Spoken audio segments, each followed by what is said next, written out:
It's Friday about noon, October 5th. We're one day out. I have 2 coats of Protan on. Just getting ready to eat. Just took some Peaceland and are going to pose a little bit before we get our meal in us. I guess that's probably it for now. We're feeling pretty good, keeping our water high right now, and just keeping the carbs coming in. And so I guess that's about it. So I feel good. A little snap, crackle, pop. I think my legs have come up a little bit since last time.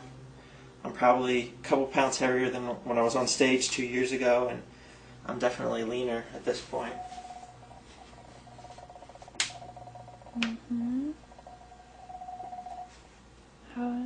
Give me a back double bicep.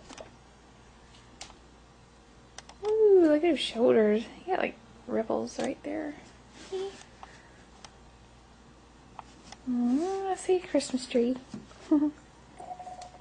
So that's about it for now. Signing off. We're going to go do our polygraph in a minute over at James at the Cape Cod Nutrition Corner. That's about it. See you later.